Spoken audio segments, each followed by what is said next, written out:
Help us reach 1,000 subscribers on the new channel, Cheating Tales Lab. We hope you enjoy the story. Let's begin.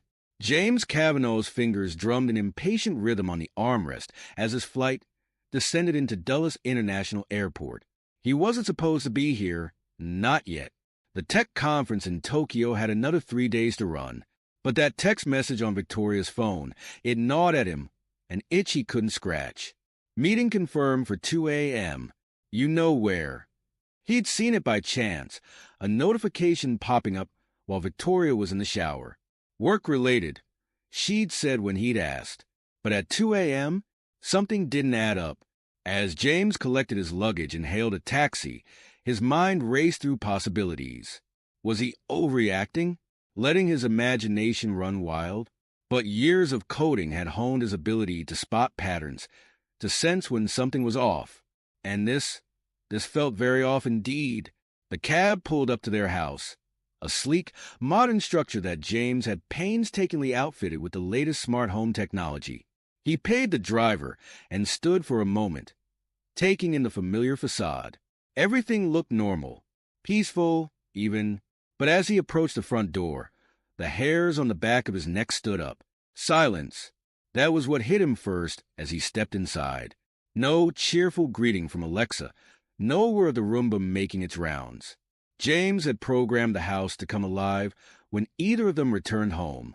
So why was it so quiet? "Victoria," he called out, his voice echoing in the stillness. No response. James moved through the living room, his footsteps unnaturally loud on the hardwood floors. The kitchen was empty, the home office undisturbed.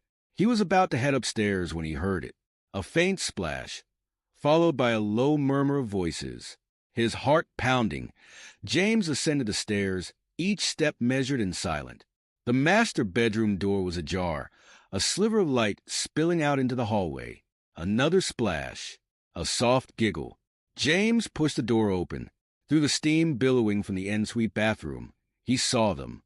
Victoria and Gregory Stern, her business partner, entwined in the oversized spa tub.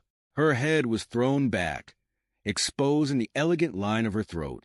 Gregory's mouth was at her neck, one hand tangled in her hair. For a moment, James couldn't move, couldn't breathe. The scene before him was so surreal, so at odds with everything he thought he knew, that his brain struggled to process it. Then, with a clinical detachment that surprised even him, James began to catalog details. The empty bottle of 1982 Chateau Lafite on the floor. Victoria's favorite perfume mingling with the scent of jasmine bath oil. The way Gregory's wedding ring glinted as his fingers traced Victoria's collarbone. In that moment, as the carefully constructed image of his marriage shattered around him, James felt something inside him harden. The hurt, the betrayal. He packed it all away, sealing it behind a wall of icy determination. They hadn't noticed him yet, too lost in their passion. James allowed himself one more moment to burn the image into his memory. Then, face expressionless, he stepped fully into the room. "Well," James said, his voice flat and emotionless, "isn't this cozy?" Victoria's eyes flew open, widening in shock as she saw James standing there. She scrambled to cover herself, nearly slipping in the tub.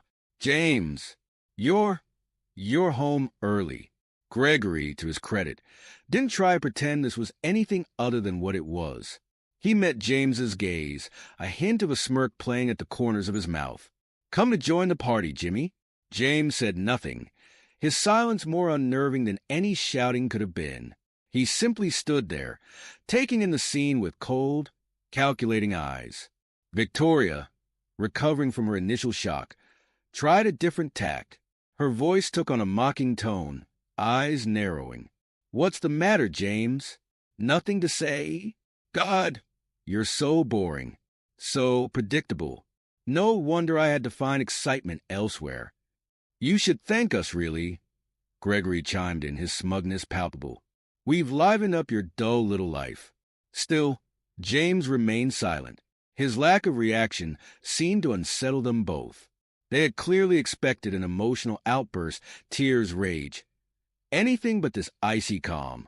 Without a word, James reached into his pocket and pulled out his phone.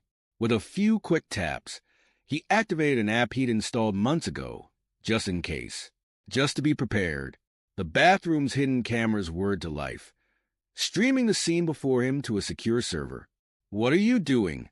Victoria snapped, a note of uncertainty creeping into her voice. James didn't answer. Instead, he initiated a video call. The phone rang twice before a familiar face appeared on the screen. "James," Charlotte's voice came through, tinged with concern. "Is everything all right?" Wordlessly, James turned the phone so Charlotte could see her husband and his lover in the tub. The color drained from Charlotte's face as the reality of what she was seeing sank in. Her mouth opened in a silent scream of anguish. Gregory lunged for the phone, but James was faster. He ended the call and slipped the device back into his pocket. "You bastard," Gregory snarled, all pretense of suave confidence gone. Victoria's earlier bravado had evaporated. "James, please. We can talk about this. It doesn't have to."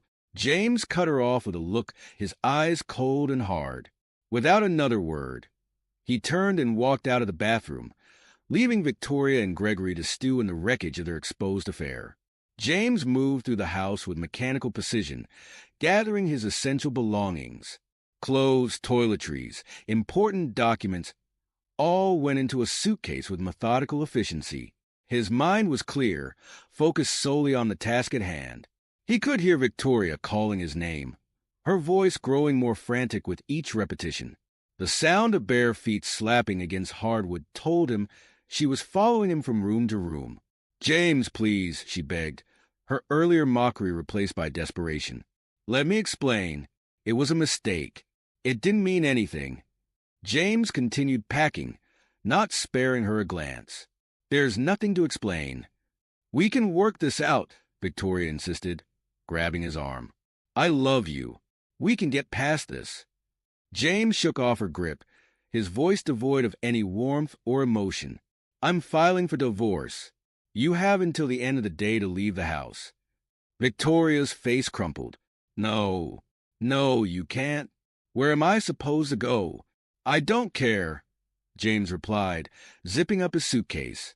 As James made his way downstairs, Gregory appeared at the bottom of the steps, hastily dressed but still dripping water onto the floor. His earlier smugness was gone, replaced by barely contained rage. "You think you've won something here?" Gregory spat. "You're nothing. A pathetic little man who can't satisfy his wife." James set down his suitcase and pulled out his phone again. Gregory tensed, clearly expecting another call. Instead, James pulled up his contacts and dialed a number. "Owen, it's James. I need your help." Owen Mercer's voice came through, tinny but clear. "What's going on?" "I'm getting divorced. I need to secure my assets and prepare for a legal battle." There was a pause, then Owen's voice, sharp and focused. "I'm on it. Come to my office. We'll get started right away." James ended the call and picked up his suitcase. He looked at Victoria, then at Gregory, his face an impassive mask. "I'd start packing if I were you, Victoria. You don't have much time." With that, he walked out the front door, leaving behind the shattered remains of his marriage and the life he'd thought he knew. As James drove to Owen's office, his mind was already racing ahead, plotting his next moves. The pain and betrayal were there, simmering beneath the surface, but he refused to let them control him. Instead, he channeled that energy into a cold, hard determination. They thought he was weak, predictable, boring. Well, he would show them just how wrong they were. This wasn't the end. It was just the beginning. James Kavanaugh sat in his temporary office, a small, windowless room in the back of Owen's law firm. The space was cluttered with stacks of legal documents and financial records. A half-empty cup of cold coffee sat forgotten on the edge of the desk. It had been 3 weeks since he'd walked in on Victoria and Gregory, 3 weeks of sleepless nights and endless paperwork. But now, finally, it was time to go on the offensive. James picked up his phone and dialed a number he'd been given by Owen. After 2 rings, a crisp, professional voice answered. Evelyn Pierce speaking. Miss Pierce, this is James Kavanaugh. I was told you're the best at what you do. There was a brief pause. That depends on what you need done, Mr. Kavanaugh. James leaned back in his chair, his voice steady. I need you to dig into every aspect of Gregory Stern's life, his business dealings, his personal affairs, his past. I want to know everything, especially anything he's tried to keep hidden. I see. Evelyn's tone remained neutral. And may I ask why you're interested in Mr. Stern? Let's just say he's made himself my enemy. I intend to make him regret that decision. Another pause, longer this time. Then, very well, Mr. Kavanaugh. I'll take the case. But I should warn you, this kind of deep dive can be expensive. James allowed himself a small, money isn't an issue. Just find me what I need. After ending the call, James sat back, his mind racing. Evelyn Pierce was just the first step. He had other moves to make, other pieces to put into play. His phone buzzed with a text message. It was from Charlotte, Gregory's soon-to-be ex-wife. Can we meet? I think we need to talk. James stared at the message for a long moment. He hadn't spoken to Charlotte since that fateful video call. Part of him wanted to ignore it, to focus solely on his own vendetta. But another part, the part that still remembered what it was like to be betrayed and alone, made him type out a reply. Coffee shop on 4th Street. 1 hour. Charlotte was already there when James arrived, her hands wrapped around a steaming mug. She looked up as he approached, her eyes red-rimmed but determined. James, she said softly, thank you for coming. He slid into the seat across from her, ordering a black coffee from the hovering waitress. What did you want to talk about, Charlotte? She took a deep breath. I filed for divorce, but I don't want to just walk away. Not after what they did to us. I want to help you bring Gregory down. James studied her face, searching for any sign of deception.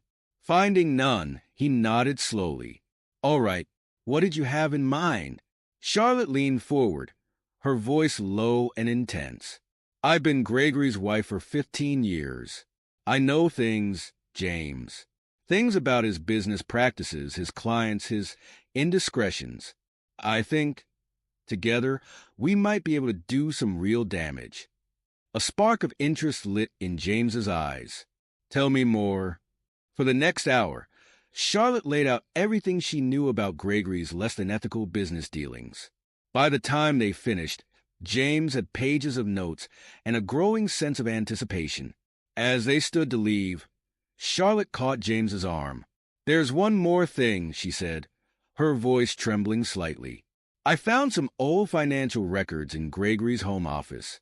I think he might have been involved in some kind of embezzlement scheme years ago, before we were married. James's eyebrows shot up. Do you have proof? Charlotte shook her head. Not concrete proof, no, but enough to make me suspicious. Maybe your investigator could look into it. James nodded, his mind already racing with the possibilities. I'll have her check it out. Thank you, Charlotte. This could be exactly what we need. As he watched Charlotte walk away, James felt a twinge of something he hadn't experienced in weeks. Hope. Maybe, just maybe, they could pull this off. Back in his temporary office, James began to formulate his plan. The pieces were falling into place. Evelyn Pierce digging into Gregory's past, Charlotte's insider knowledge, and now, the possibility of a long-buried financial scandal. James picked up his phone and opened a secure messaging app. It was time to start leaking some of the information he'd gathered. Nothing too damaging. Not yet. Just enough to get people talking, to plant the seeds of doubt in the minds of Gregory's clients and colleagues. He started with a video from the spa tub, carefully edited to obscure the more explicit details, but leaving no doubt as to the participants' identities. He sent it to a few key people in Gregory's social circle, using an anonymous email account. Next came some of the information Charlotte had provided about Gregory's questionable business practices. This went to a select group of Gregory's clients, again through untraceable channels. As he worked, James felt a cold satisfaction settling over him. This was just the beginning. Soon, Gregory's carefully constructed world would begin to crumble, piece by piece. Days turned into weeks as James divided his time between working with Owen on the divorce proceedings and coordinating with Evelyn and Charlotte on their investigation into Gregory. Evelyn proved to be worth every penny of her exorbitant fee. She dug up dirt on Gregory that even Charlotte hadn't known about. Offshore accounts, shell companies, a pattern of behavior that suggested a long history of financial manipulation and fraud. But it was when she started looking into Gregory's past that things really got interesting. "Mr. Kavanaugh," Evelyn's voice crackled over the phone. "I think I found something you'll want to see." An hour later, James sat in Evelyn's sparse, efficient office, staring at the documents spread out before him. "It took some doing," Evelyn said, her tone matter-of-fact. "He buried it deep, but there's no doubt. Early in his career, Gregory Stern was involved in a massive embezzlement scheme. We're talking millions of dollars, siphoned off from client accounts and funneled through a series of shell companies." James leafed through the papers, his eyes widening as he took in the details. "This is incredible. How did he get away with it?" Evelyn's lips thinned. "A combination of luck, skill, and what I suspect was some well-placed bribery. But the evidence is there, if you know where to look." James sat back, his mind racing. This was it, the silver bullet he'd been looking for. With this information, he could destroy Gregory completely. But he had to be smart about it, strategic. If he moved too quickly, Gregory might find a way to wiggle out of it. "What do you recommend?" he asked Evelyn. She considered for a moment. An anonymous tip to the authorities would be the safest bet. Provide them with enough evidence to start an investigation, but not so much that they question where it came from. James nodded slowly. "Do it, and keep digging. I want to know everything there is to know about this scheme." As he left Evelyn's office, James felt a surge of adrenaline. The game was truly on now. Over the next few days, James watched with satisfaction as his plan began to bear fruit. The leaked video and business information had done their job. Whispers were spreading through Gregory's social and professional circles. People were starting to ask questions, to look at him with suspicion rather than admiration. And then, the coup de grace. The anonymous tip to the authorities about Gregory's past embezzlement hit like a bombshell. James was having coffee with Charlotte when the news broke. They watched on the cafe's TV as a grim-faced reporter detailed the allegations against Gregory Stern, prominent businessman and pillar of the community. "Officials have confirmed that Mr. Stern's assets have been frozen pending a full investigation," the reporter said. Sources close to the matter suggest that the scope of the alleged fraud is staggering, potentially reaching into the tens of millions of dollars. Charlotte's hand flew to her mouth. "My God," she whispered. "I knew he was corrupt, but this." James said nothing, but a small, satisfied smile played at the corners of his mouth. He thought of Victoria, wondering how she was taking the news, if she was regretting her choices yet. As the days passed, Gregory's fall from grace accelerated. His clients abandoned him in droves. The stock price of his company plummeted. Every news outlet in the city seemed to be running stories about the great Gregory Stern and his spectacular downfall. James watched it all unfold with a detached sort of interest. He felt no joy in Gregory's destruction, no sense of triumph, just a cold, empty satisfaction that justice was finally being served. The final nail in the coffin came with the divorce settlements. Thanks to Owen's skillful maneuvering and the mountain of evidence James had accumulated, Victoria was left with a fraction of what she'd expected. James sat in Owen's office, reviewing the final documents. "She's really agreed to this?" he asked, somewhat incredulous. Owen nodded, a satisfied smile on his face. She didn't have much choice. Between the prenup and the evidence of her infidelity, not to mention her association with Gregory's scandal, she's lucky to be getting anything at all. James leaned back in his chair, letting out a long breath. It was over. Really, truly over. As if on cue, his phone rang. It was his family's lawyer. "Mr. Kavanaugh, I have some news about your grandmother's estate. The legal dispute has finally been resolved. You've inherited a substantial sum." James listened in stunned silence as the lawyer rattled off figures. It was more money than he'd ever imagined having. As he ended the call, James's mind was already racing with possibilities. He thought about the ideas he'd been mulling over for a new tech startup, one focused on cybersecurity. With this inheritance, he could make it a reality. Over the next few months, James threw himself into building his new company. He hired the best minds in the industry, developed cutting-edge security systems, and quickly gained a reputation as a rising star in the tech world. Contracts started rolling in, including some from major corporations.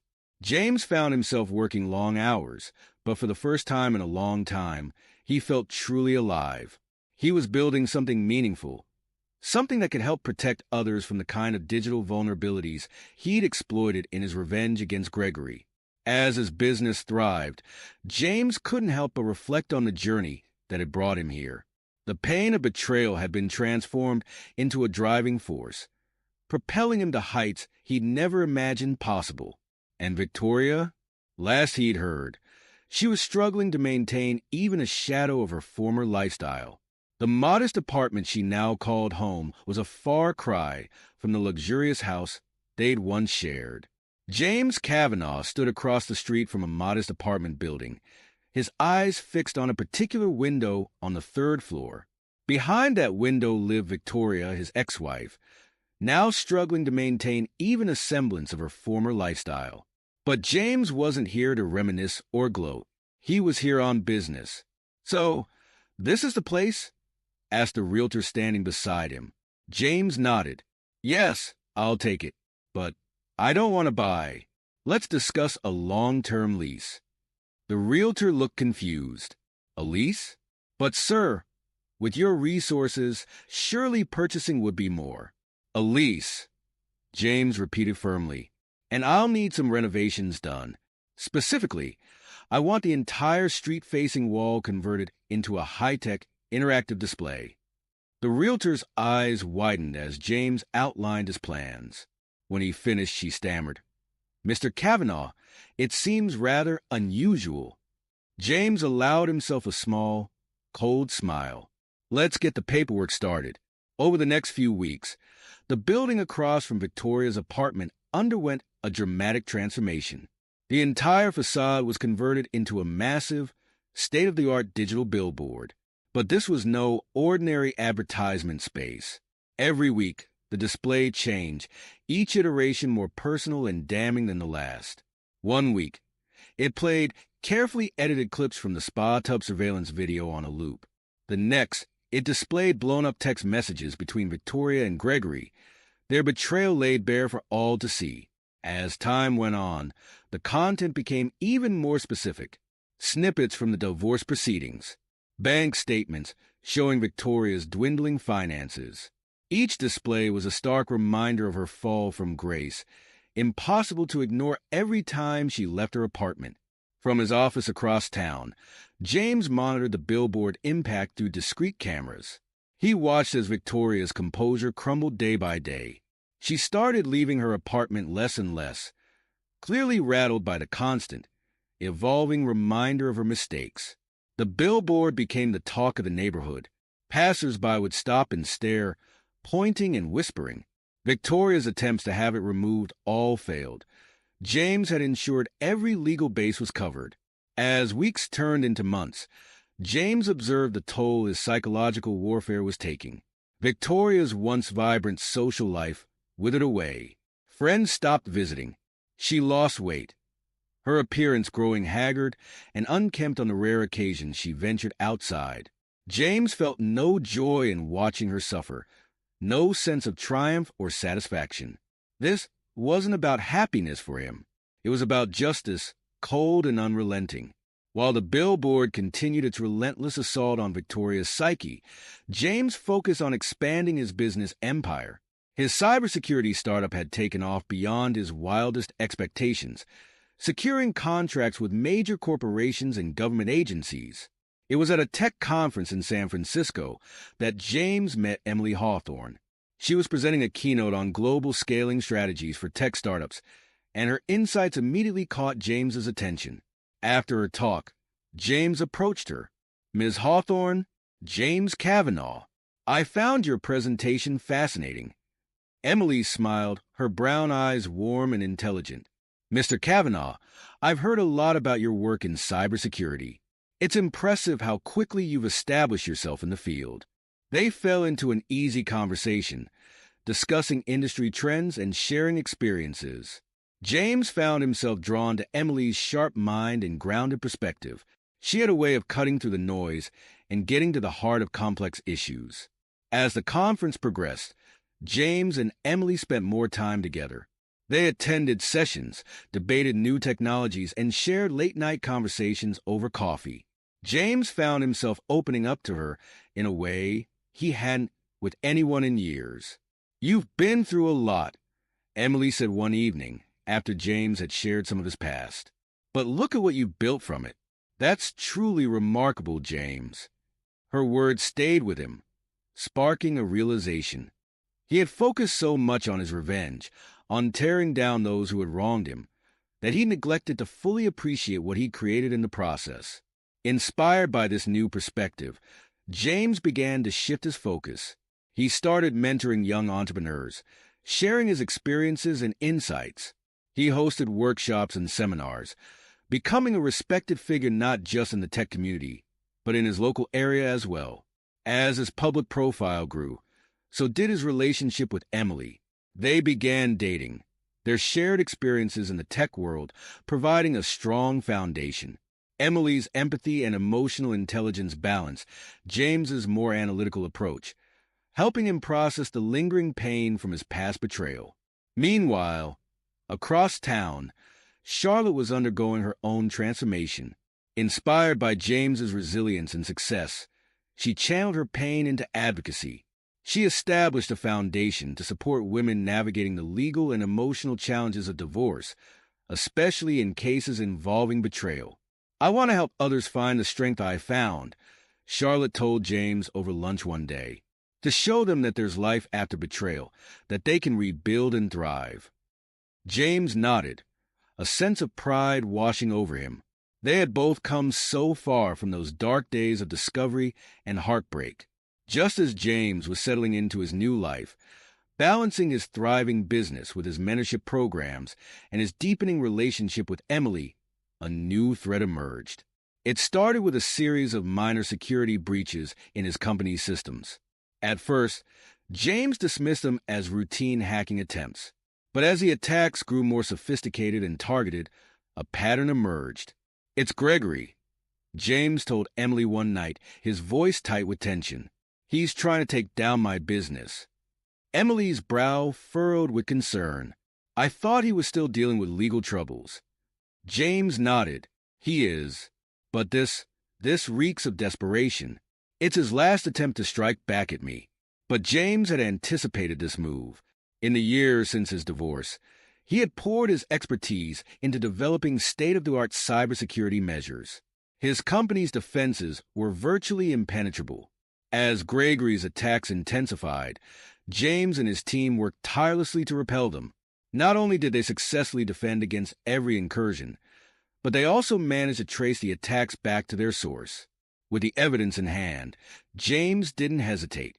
He turned everything over to the authorities, providing them with a detailed record of Gregory's cyber attacks. The legal consequences were swift and severe. Already on thin ice from his previous financial crimes, Gregory now faced additional charges of cyber terrorism. The court showed no mercy. James sat in the courtroom, his face impassive as the judge delivered the verdict.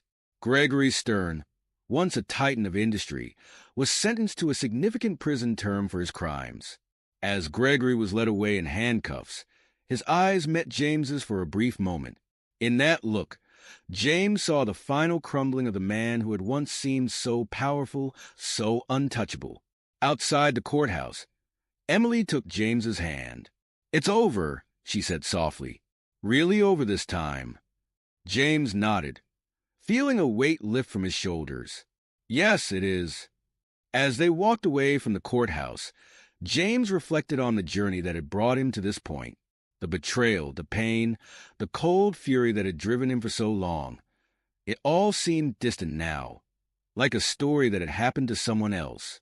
He had not only avenged the wrongs done to him, but had built something meaningful in the process. His company was thriving, his relationship with Emily was strong and supportive, and he had found a new purpose in mentoring the next generation of entrepreneurs.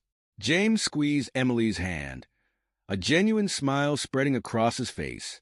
For the first time in years, he felt truly free, free from the shadows of his past, free to embrace the future he had fought so hard to create. The game was over, and James had won, not just by defeating his enemies, but by becoming something more than he ever thought possible.